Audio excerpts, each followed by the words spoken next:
or tuning in the sun. This is TFM, get ready to rock. From AM to PM, come on, let's talk.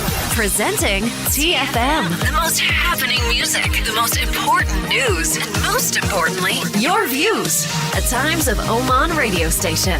TFM, let's talk. Live on TFM and the TFM Facebook page. This is the live feed of TTV. Let's talk.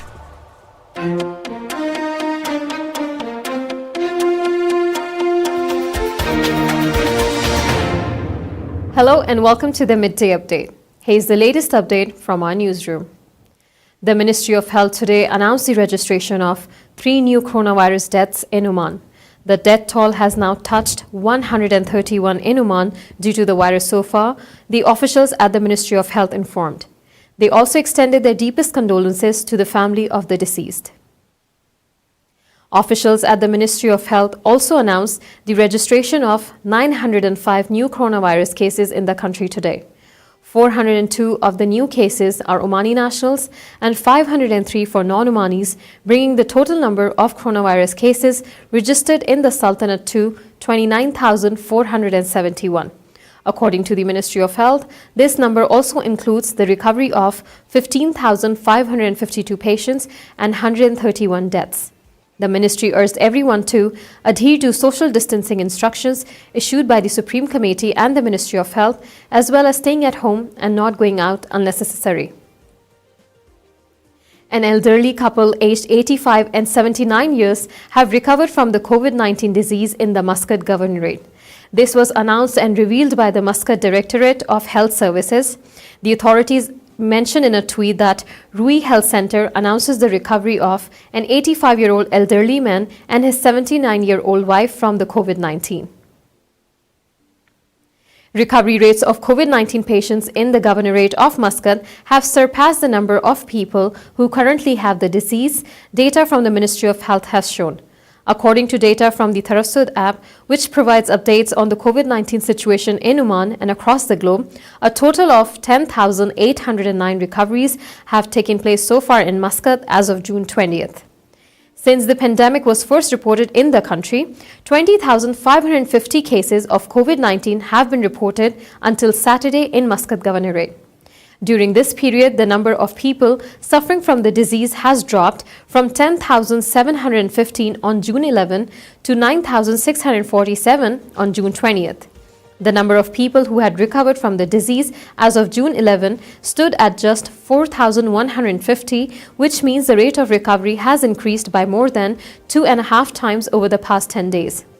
The Vilayat of Sib now has the maximum number of people found to test positive for COVID-19 in the country at 6,996 cases as of June 20th. However, among these, only 3,756 still have the disease. Vilayat Matra, which was released from the health isolation a few weeks ago to stop the spread of the disease, has reported a total of 6,279 cases of infection on Saturday.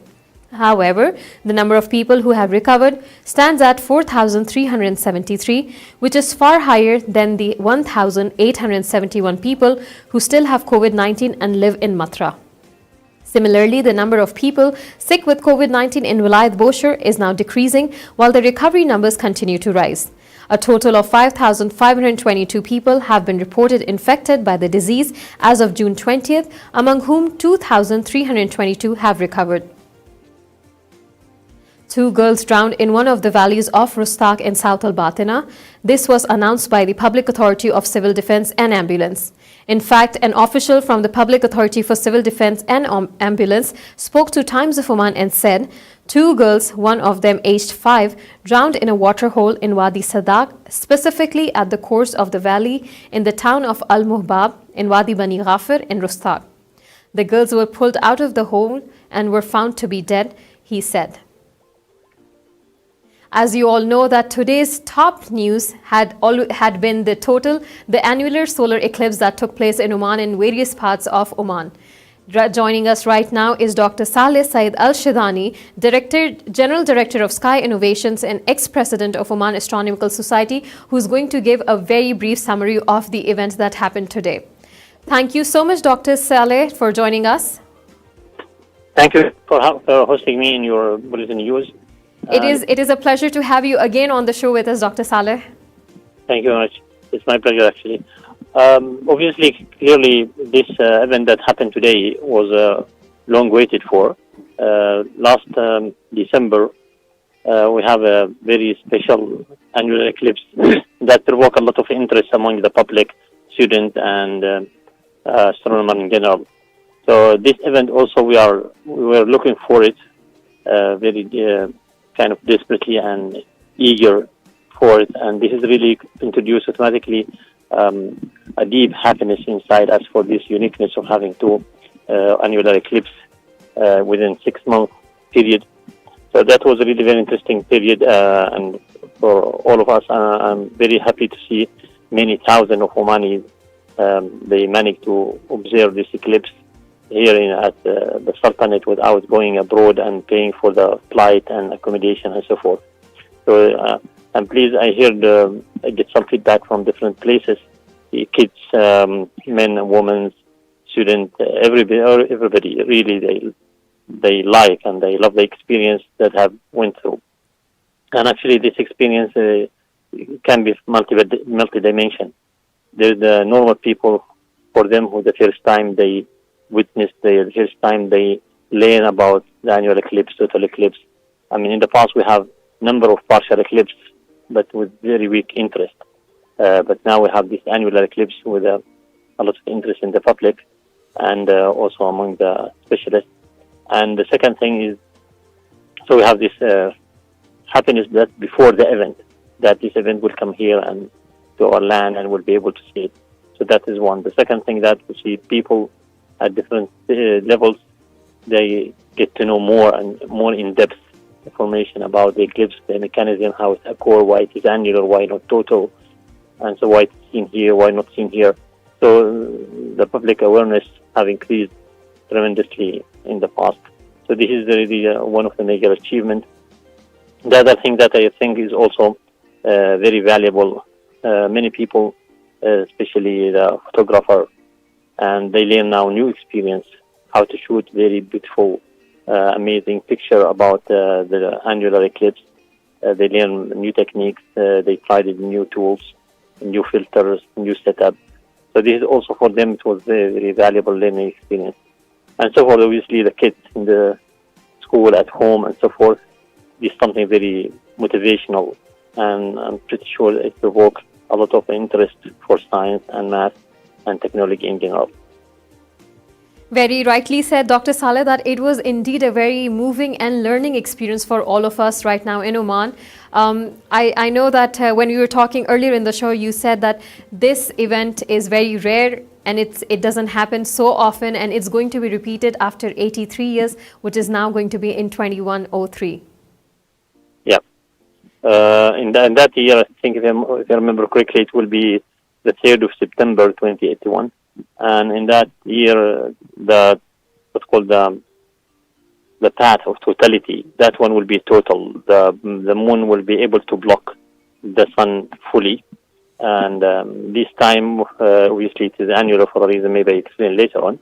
But that time the moon will be able to block the sun fully. And actually, at that time, because in September, the sun, roughly speaking, in the average distance between us and between the Earth and the sun. Today, in the summer, normally the sun a little bit further. It's about 152 million kilometers. So there's more, at least say 2 million or more kilometers away the sun currently. So for that reason, and also the moon is moving closer to us, but still the geometry does not lead to that 100% match. Today we witnessed 98.2% coverage of the sun disk, but at that time, in 2081, fully the moon will be able to block the sun disk, and the totality will remain there something like 5 minutes, which is another very unique opportunity. So to see the totality for 5 minutes. So that was really interesting. And obviously there's the moon orbit and also the Earth orbit around the sun is not perfect circle. So sometimes what happens is if the Earth at the opaque or apogee point far distant from the sun will appear smaller in the sky. And that gives us the moon a better chance to block the whole disk. And also the moon, when it is at the apogee, closer to the Earth, then it will look bigger in the sky. So that means it has another element of chance of blocking the whole disk of the sun. So there's a number of factors that play into the equation to produce this very fantastic event. Right. Dr. Saleh, this event that you're saying, the total eclipse, it's going to be in 2080, right? 2080. Yeah, and I think 2081, if I remember correctly. Okay. Dr. Yeah, Saleh, and it will be 7th yes. September. Obviously, there is who would like to have more interest in this event. There is a page, a website page in NASA, Eclipse, and they list all the eclipses that are going to to happen in different parts of the globe, and also the one have happened in the past.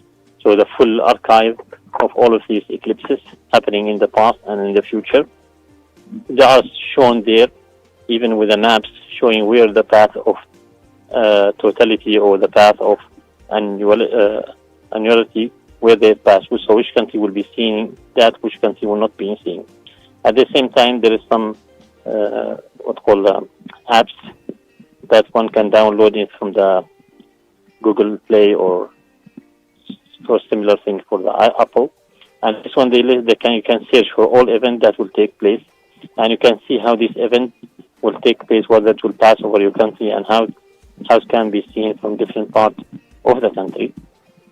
So for that one, yes, the total solar eclipse that will pass in Oman, it will be in Wednesday, 3rd of September 2081.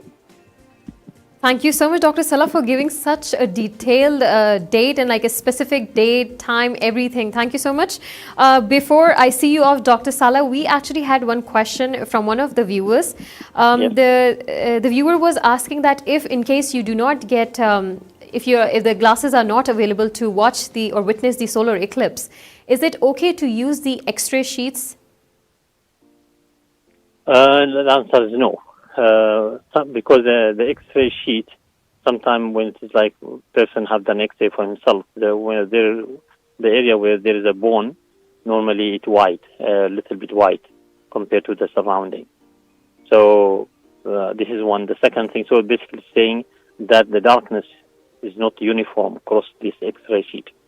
This is one. The second thing, the X-ray sheet is not designed to block this amount of sunlight. As you know, the sun is producing huge amount of photons, sending it to space, and huge amount of it reaching us in the air. So the special eclipse glasses, normally they block 99.99% of the photon. They allow like 1 out of 10,000 photon passing through. In this way, they are protecting the eye when you look to the sun. They only allow very, very minimal portion of the sun passing to your eye. So the X-ray is not advisable. And the second thing, I don't know whether people should be aware by now that this time, for instance, the eclipse glasses are very affordable. Company have requested or have ordered large number of glasses so that reduce the price, and it's affordable between 500 paisa to 1 riyal, and it is available in more than 90 shops in the country. So whenever an event like this, I'm expecting the same.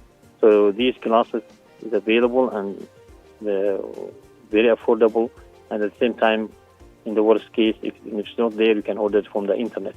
But that is the safe way. It's better to stick to items that have been tested and confirmed that is matching or fulfilling the international specification for the safe observation of the sun. Thank you so much, Dr. Saleh, for joining us again for our second round of update for the day, and also for taking out time. And it was a pleasure having you in the morning as well as right now for our midday update. Thank you very much, and wish you all the best. Thank you so much, sir. Many thanks. Moving on and continuing with our midday updates for the day, we have a few real estate companies in Oman who are offering exemption in rent to the tenants financially impacted by the COVID-19 pandemic. The measure was announced to provide relief to those who could not afford to pay their rent due to their salaries or jobs being negatively affected by the pandemic. Measures regarding the reduction of rent from commercial properties have also been rolled out. Fahad Al-Ismaili, Executive Director of Tibyan Real Estate, said that they would exempt residents from paying rent from April until the precautionary measures are lifted. We have divided our tenants into two categories, residential and commercial, to study the impact of the pandemic on them. When it came for our residential portion of tenants, we separated them into two categories. The first consists of unaffected tenants for whom the rent payments remain unchanged as their monthly salaries have not been affected. The second category comprises those whose salaries were reduced or were laid off from their work. We granted them facilities to exempt them from paying the rents in full after receiving proof of the same from their employer, Ismaili said. The National Youth Commission has announced a collaboration with Microsoft to upskill the country's youth in emerging technologies. As part of NYC's Youth Tech Bootcamp, students and working professionals will gain the opportunity to get hands-on training in technologies such as artificial intelligence and Internet of Things. The Sultanate of Oman is at the forefront to make the most of the fourth industrial revolution and transform industries to drive sustained economic growth, said Dr. Sami bin Salim Al-Kharousi, president of NYC. Our youth will be core drivers of this journey, hence it is of utmost importance that we skill and upskill national talent for them to make them the most of technology and become experts, so they can accelerate innovation, create jobs as well as be prepared for the jobs of future. Our partnership with Microsoft will be at the center of this effort to empower Omani youth and contribute to the ongoing digital transformation journey of the Sultanate, thus reshaping our today and tomorrow. In addition to that, we have a very special guest joining us for our today's show, which is going to be on how SMEs can help in a post-COVID economy. Let's welcome Dr. C.K. Anchan, Managing Director, Worldwide Business House. Thank you for joining us today, Dr. Anchan. Hi, good afternoon, Madiha. Thank you very much for welcoming me down here. It is always a pleasure to have you, sir. It's a pleasure for mine too. So, Dr. Anchan, how can entrepreneurs and SMEs help stimulate or expand the economy? Madiha, first, I take on to that particular point. I need to tell you what actually is all about when you talk about SMEs. Today, when we talk about any developed countries, let's talk about, let's say, US, Germany, Taiwan, Korea, and the latest is into China. You look at our India. Why these countries have been able to take on and able to develop the best of the industrialists, best of the finance to the world? Because they had entrepreneurs, they had SME companies which started ago, and they have been supporting the economy in terms of developing. Now, any economy, if you really go back, they are the engines, they are the driving people who actually contribute a lot in terms of going ahead and making a stable economy. Even when it comes to Oman, Oman did realize the importance and the values what an SME or an entrepreneur can add to the system. And in the year 2013, understanding this, there was an organization which was formed by the name of the Public Authority for Small and Medium Enterprises, very well known as RIADA. This does a wonderful job for going ahead and supporting the Omani brothers and sisters in understanding the businesses as to how the businesses should be taking on. Today, when we look back from 2013 to as on today, now they have categorized the businesses into three different categories. One as micro, second as small, and medium. When you're talking about a micro, it's all about employees. It's a startup business between 1 to 5 employees, and the share capital or the investment could be less than 100,000. Today, you'll be surprised to know almost more than 32,000 entrepreneurs or the SMEs are registered under this category. Going forward, when you're talking about a small, that is where we are talking about from employees from 6 to 25 number of employees. Now, the share capital from here moves on from 100,000 to 500,000. Now, again, the registration for this kind of units is extremely encouraging. It's almost around 10,000 members or units who are registered under this particular category. The final one, when you're talking about, is the medium one, which is from, let's say, from half a million, that is from 500,000 till around 3 million. And the employees will be from 26 number of employees to maximum to 99, or it may go beyond that. This comes under the category of medium. And currently we have almost around 3,500 units or entrepreneurs who are registered under this particular category. So when I'm trying to say this, Oman is currently geared up. And this is a time when we really have to emphasize that we have more entrepreneurs, we have more SMEs coming to the table and getting collaborative along with the existing economy to develop it. Thank you, Dr. Anchan. Talking about SMEs, what are the services offered by most of the entrepreneurs in Oman? Now, when you look at Riyadh, what do? They handhold everyone in terms of going ahead and first understanding the project as to what business they want to get in. They have a team which understands the project. They have an entire team which goes ahead and educates them. Trainings are being given. They also have strength in terms of identifying, hand-holding companies who can come and support them. And finally, in terms of financial, because financial plays a very big key role in this.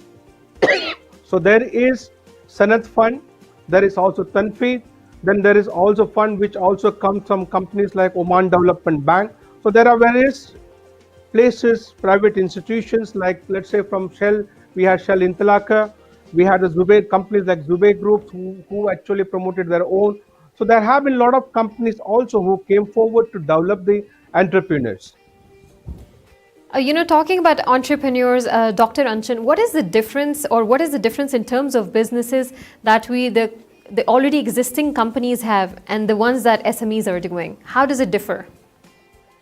Okay, this is a very interesting point. When you're talking about what does an entrepreneur or what is that SME should be looking at. Now today everyone is used to WhatsApp, am I right? Now WhatsApp was not there. Now what is that? What are we trying to talk about? Whenever we're talking about any entrepreneur or an SME, he has to be unique. He has to have the ability to come out something to understand what the current trend is all about. And that's when they come up with products and services which caters in the current market. I'll give you a few examples as to what actually happens in the international market, how it can be also been adapted down to the local market. Just to go back to the WhatsApp scenario.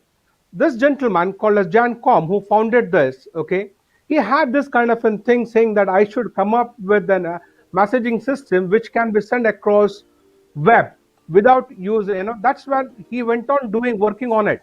And it took him almost more than 15 years from the time he conceptualized the system.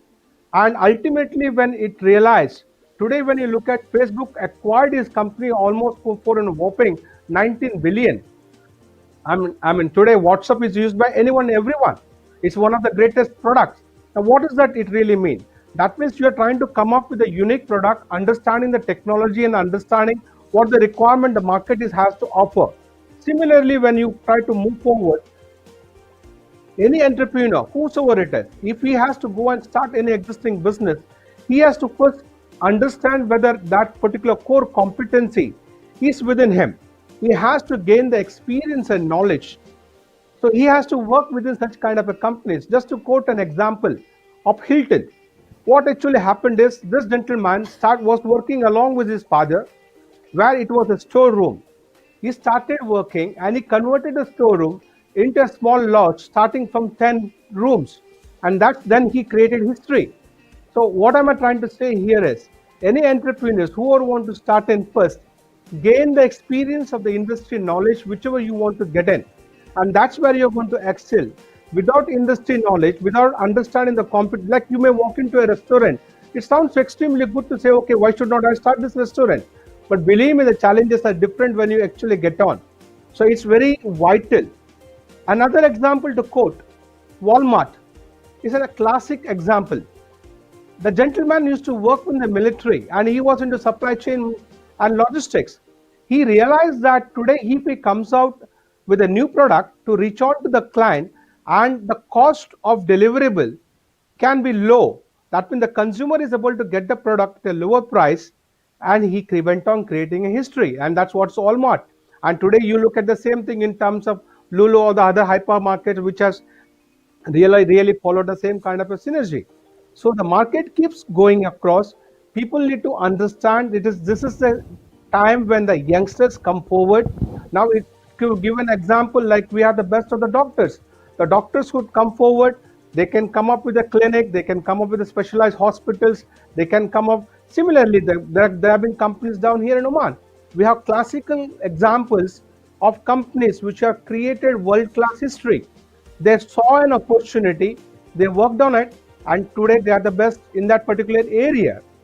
So similarly, when you're talking about creativeness is another art. Walt Disney is an example. He was a guy who used to like to do cartoons. He used to draw cartoons. He understood that within him, that is the inner strength what he had. And to make the best of his potential, he started working on it. He wanted to work for a publication. He did not. He started working on its own. Ultimately, he got and released in an advertising agency. Ultimately, after working and making it happen, he created his own, and today the world knows Walt Disney as one of the best. And again, it's a creativity which brings into the best of the ability. Similarly, in Oman, you have a lot of people who have actually created products like Amoch, one of the best perfumes in the world. I mean, today I can talk about it. We also had the best of the IT software, which was called as Medicom. It was a software which was created in Oman. Now it has been acquired by an IHA. It's an Australian company which has been taken over. And that is one of the best software when it comes to medical health. It was developed in Oman. Similarly, there are a lot of products which has been developed in Oman. And I'm quite sure in the time and age to come, you will have a lot of different services and products which will take on to the globe. Very well said, Dr. Anchan. And as you mentioned earlier, while we were talking about the challenges being faced by them, I would really like to emphasize on that point. What do you think are the challenges being faced by the entrepreneurs, especially in the wake of coronavirus?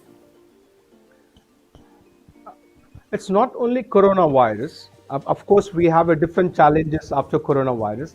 But the key factor, any entrepreneur, firstly, is all about finance. It's all about getting the finance been done, looking for a venture capitalist or looking for someone to fund the particular project, someone to collaborate for that particular project. And even if he gets the fund, how to manage the fund is another key area. Now, this is where I would say the government of Oman, along with the government of Oman, the public sector and also the private sector should play a very key role in identifying the opportunities where the entrepreneurs are planning to come forward, and they should come forward to ensure support in terms of financing is being given. That means the project should be waived off. Let's say there should be written in period of only an interest for a period of a particular time, which is certainly down there. But what actually happens here is when they start the particular project, the investment cost goes up. Particularly in Oman, the investment cost goes up for various reasons, which I'm quite sure if you take a strategic decision, this can be addressed. First cost is in terms of rentals. Today, whenever a businessman starts a business, he needs an office space. If he is looking to store a product, he needs a warehouse. If he wants to promote a product, he needs a showroom. So what actually happens here is he makes a lease agreement or rental agreement along with those members. Now, at any given point of a time, please try to understand the property which you currently rent or lease has a particular value. There should be a definite value which could be worked out between the entrepreneur or the company which you want to take and the person who leases it. Unfortunately, today we do not have that. So what actually happens is the rental cost is very heavy. The person keeps on paying the rents, even for the showroom, even for the warehouse, for the distribution, and to the other places. Now imagine if he has to keep on paying it and the business cost keeps on going it. Rather than that, if the rentals are converted as an asset after an amount is being given, that means let's say a cost of a particular place or a unit is around 10,000 riyals, and the entrepreneur or the business organization has paid that particular amount for a period of let's say 5, 7, or 8 years, that should be owned by the company. That encourages the entrepreneur to have multiple facilities, multiple outlets, multiple showrooms, or multiple distribution centers, which today is a big question. I think this is one area where serious addressation should be looked at. The second factor which should be looked at is in terms of labor. Now, what happens here is whenever a company has to do any kind of an initial beginning, it has to have team members, it has to have employees, where the employees need to be paid salaries. Now, what happens is if you have to have the employees with you, let's say for a minute, I'm a small construction company, and today, as a small construction company, I need laborers right from masons to carpenters to name the people. Now I cannot have so many people on my visa because my process keeps on changing. But if the market is open today, where I can go and fetch them depending on what I need, that means today I have a particular work to be completed which is related to painting. I go ahead and get those particular people and complete my job. Tomorrow it's related to someone related to false ceiling, someone related to plumbing, someone related to electricity or electrical work. So now what happens is if the labors are available, then the challenges are easier. The cost doesn't come to the company that he has to have so many people, existing people, and they wait for the work to be done. The cost goes up because by the moment you get an employee, you make him work, the visa cost, the staying cost, the transportation cost. Believe me, it is not as easy for an entrepreneur to bear all this. But if the cost could be reduced down, and if he is able to make the labor resources available, and which can be on anything depending on the work, it could for a period of 3 months, it could be a period of 3 weeks, 6 months, depending on the work. He goes and does it, and the contract has been clear. Now here, even the labor gets an opportunity to go ahead and complete the work and get on to the other economy. So here the cash flow into the market comes in, and the labor flow changes. The third important point which I would like to really address here is we do not have clusters. At this point of a time, like we have knowledge oasis, which is into IT and telecommunication. The largest countries of economies which have developed this SMEs, they have clusters. That means organizations which work closely. That means I'm a company which is into manufacturing of a particular product. I can collaborate with a similar kind of an organizations or companies. That means we have companies for food manufacturing. We have clusters for pharmaceutical companies. We have cluster for shipping. We have cluster for logistics.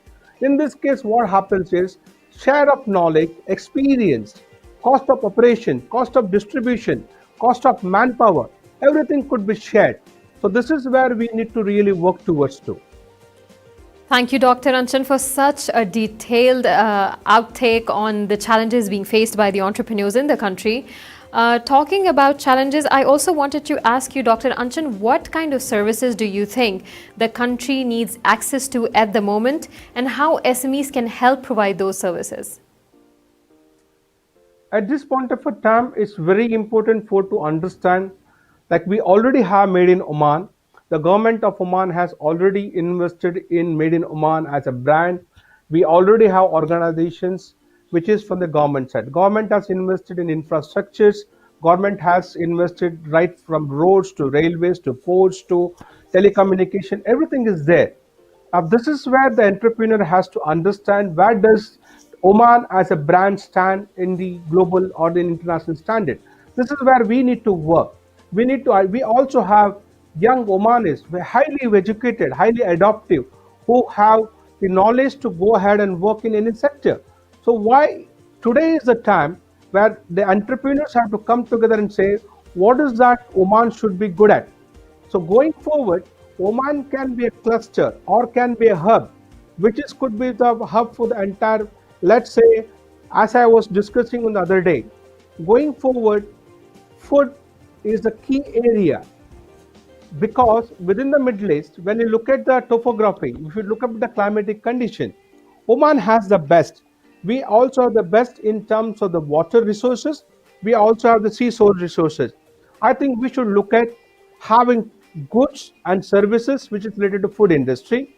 And the minute the product is made in Oman, that means we get in the product, we cultivate, we go ahead, take care of our fisheries, we take care of agriculture, we develop, bring in more technology related to agriculture, while we have the best of the agriculture, which is also happening today. But we should scale it up. So we become a hub which is related to food industry. We can be the largest suppliers from Oman, not only to the Middle East countries, but also to the other countries. So other than the food industry, we have various interesting service industries like the youth.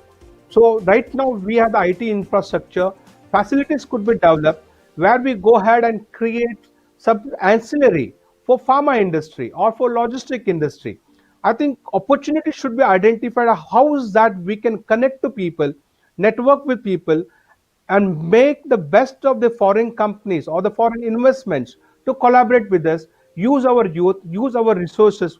We also have the best of the in terms of the landscapes, in terms of tourism kind of thing. After the COVID, we probably we can promote health tourism, and that's one of the key areas also to look at.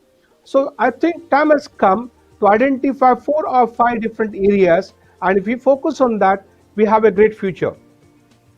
Right, Dr. Anchan, as you already pointed out, the challenges and the services that is needed in the country and how SMEs can actually work towards providing these services in the country. I would like to ask you that what sort of support do entrepreneurs and SMEs need right now? And what do you think, what support is the government and private sector providing them? This is one of the key area. Although we have support which is currently down there, but that's not enough. I think we need to support them out wholeheartedly, because what actually happens is whenever an entrepreneur or an SME company comes in, they have a project to start with.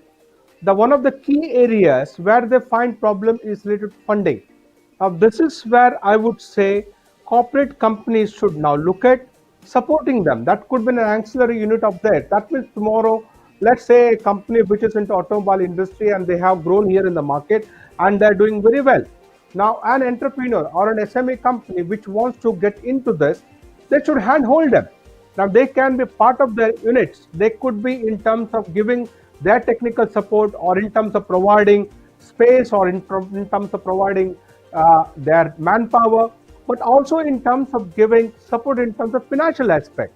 Now this can be extended to any of the companies. Today, let's look at the manufacturing companies which already is down there, and they already are doing quite good. Now they are exporting to different countries. Now they should come forward and adopt young Omanis into subsidiary things. Now let's say for a minute a company is into manufacturing of oil product, or into chocolates, or into biscuits, or anything else. They can always handhold, and the companies can come and support in terms of logistical distribution, supply chain management, placement, going and selling of the product, or even to come and help them in doing R&D for new product lines. And that can be a vertical product line, and once it goes ahead, this main company can acquire them. Why should we look at from the outside area?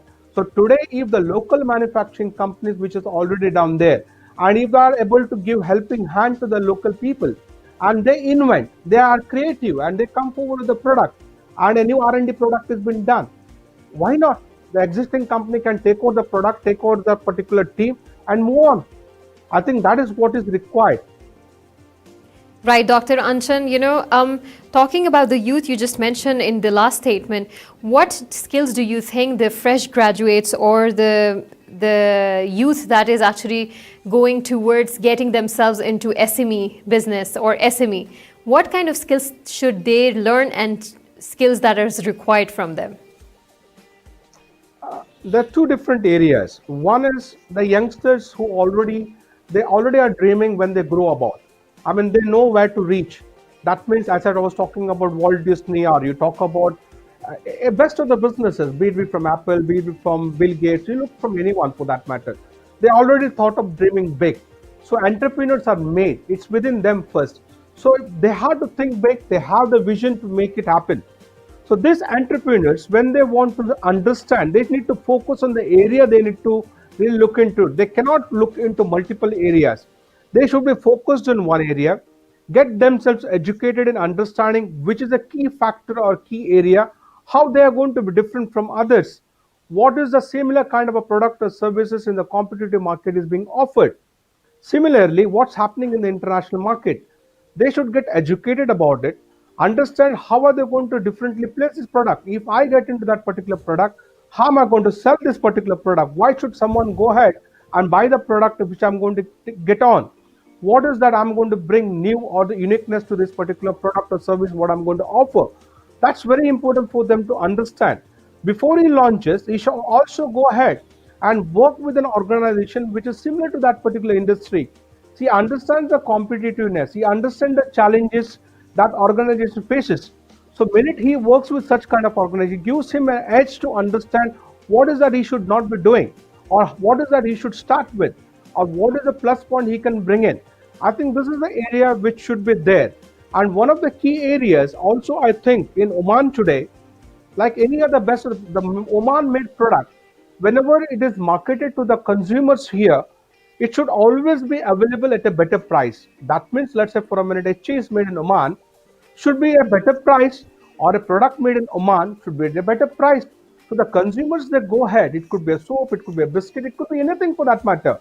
It should be competitively priced. That means if say a product is being sold for 1 riyal, this should be discounted at least 10 or 15% lower. So people are getting induced to go ahead and buy the particular product because they get a product which is of a better quality. At the same time, a substitution from the consumer thing, once they get used to the particular product, then they stick on. And there has to be local incentivization for any product, first within the local market, acceptance of that, then goes to the international market. Thank you so much, Dr. Anchan, for joining us and actually enlightening us with so much detail about SMEs and how they can help boost the economy and what new skills they can learn to be in SME. Thank you so much, Dr. Anchan. Thank you. Thank you, Madhya.